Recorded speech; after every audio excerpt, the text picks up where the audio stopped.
Hey guys, welcome to the first installment of the All Day Training video blog. This is my first official one. I don't really know what I'm doing. Hopefully you'll take it easy on me. Don't harass me and drop mean messages to some of my clients.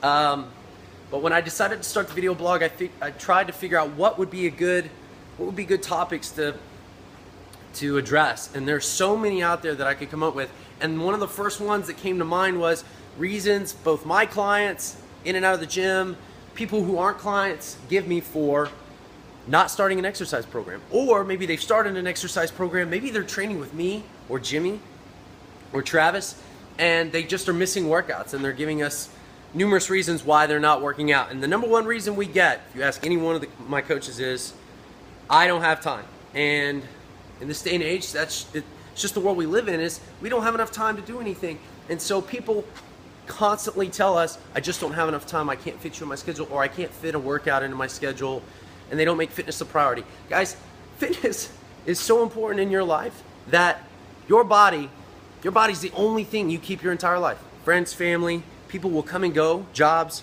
you name it, will come and go in your life, and your body's the only thing you keep your entire life. So you have to make time for that, guys. It's why 64% of this country is overweight or obese, is because they think they don't have enough time. So I'm going to address that. And I have room to talk because I own a business, my wife's a teacher, and between us we have three children. A 4-year-old, a 2-year-old, and an 8-month-old. Those of you who have kids can attest that that takes up pretty much all your time. And yet both of us still find time for exercise. So I'm going to show you real quick a few things that I use with clients, or I have clients do when we have little bits of time to get a workout in. And I'm going to use very simple movements because I'm assuming most people watching this are either beginner or intermediate. But even if you're advanced, even if you're between intermediate and advanced, you need to get a quick workout in. You're at work, you're on a break, you just got off your work day and you don't have time to get to the gym, and you need to get a quick workout in. I'm going to show you a couple of movements here in just a second that will help you get that workout in, address some of those needs. But the first thing you need to think about when you start an exercise program, or when you're in a program, or when you're trying to come up with a short workout to fit in the day, is what are my goals? And it doesn't matter whether it's in the gym, you're doing it at home. The number one priority should be, I need to do a workout that addresses my goals. And too many people overlook goals. They just think, as long as I'm moving, that's good, which is actually true. It's actually true. As long as you're moving, that's better than nothing, guys. So get moving. That's the first priority. For most of our clients here at All Day Training, and I would bet most of my friends that are gym owners will tell you, it's one of two goals, most. Body composition, which is either body fat loss or muscle gain, or some combination of both, and what we call general physical preparedness. That just means general health. And for 90% of you out there, general health is what you're trying to achieve, okay?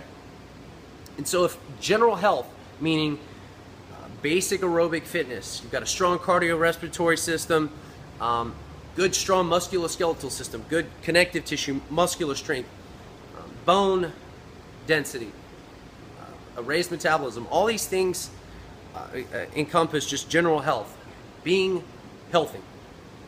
90% of you, that's all you need to be focusing on. So with that said, I'm going to show you 3 movements that I actually did with one of my groups yesterday for 8 minutes, guys. 8 minutes. That's right. In as little as 5 to 10 minutes, you can achieve some level of fitness. So to tell me you don't have 5 or 10 minutes to enhance your health, or decrease your chances of disease, or decrease your chances of premature mortality, 5 or 10 minutes. If you don't have that, guys, you need to take a strong look at your priorities.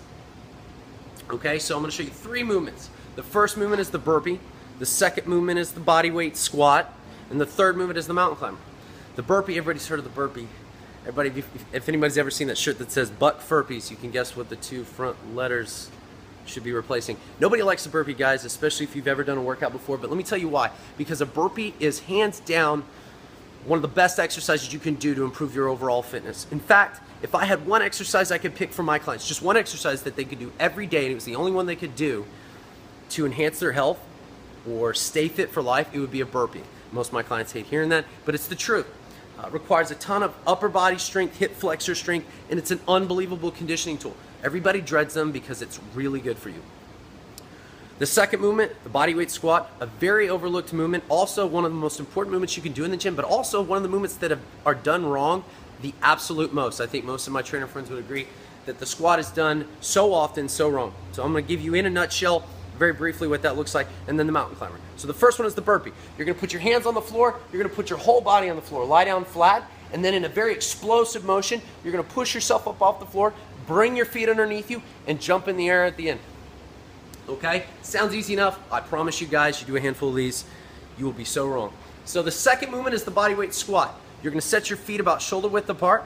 I want your toes ever so slightly out. I don't want them too much out. I see too many of these people do squats with their toes like this. That's a mobility issue, guys. You gotta get flexible if you can't get your toes a little bit more straight. I'm not saying block straight, but I want them a little more in, not so pigeon-toed. I guess that's called pigeon-toed. Maybe I'm thinking the opposite, I don't know.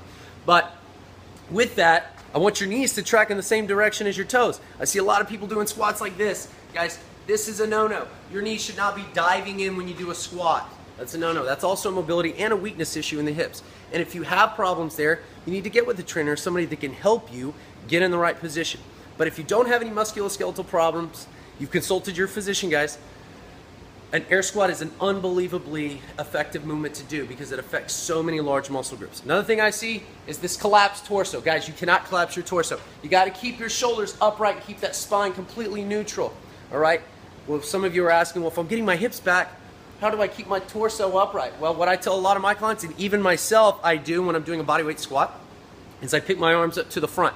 So as a counterbalance, when the hips go back, the arms should go up. All right? So we're going to put all that together here in a second. Mountain climbers. Both hands are going to be on the floor. You're going to make what's called a push-up position. Body should be in a straight line. Your abdominals should be pulled in super tight. And then I want you to kick those knees in back and forth, guys. You can do it really fast, as you'll see me here do in a minute, or you can do it slowly if you're very much a beginner and you don't have that coordination yet, that kinesthetic awareness that you can shoot those feet rapid fire. Go ahead and just bring one foot in at a time. So I'm gonna do all three movements for you, all right? First one's the burpee.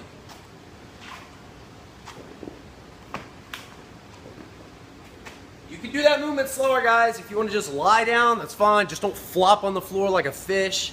Some of you, some of my clients, you know exactly who I'm talking to, just falling all over the place. The second movement, the air squat, okay? Feet shoulder width apart, knees are tracking over the toes, my shoulders are back, and my arms are up.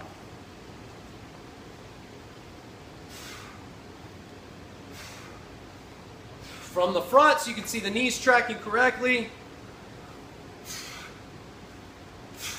And last but not least, mountain climbers. Or the slow modified version for some of my beginners. So here's what you're gonna do, guys. 5 burpees, 15 air squats, all right? With perfect technique. Technique is key. Don't go fast until that technique is perfect. And then after 15 bodyweight squats, you're gonna do 50 mountain climbers, 25 with each leg. What you're gonna do is repeat that for 8 minutes. 8 minutes doesn't sound very long to you guys, but let me tell you something. Just ask my clients, 8 minutes can be hell on earth if you're doing those 3 movements continuously. So do that on your next lunch break. Maybe once you get home, before you go get the kids and go make dinner, as my wife does every time she gets home. Make time for your fitness, guys. If you tell me you don't have any time, I'm gonna tell you that's just an excuse. There are no excuses. Find time, guys. Until next week, hopefully we'll have something good for you then. Later.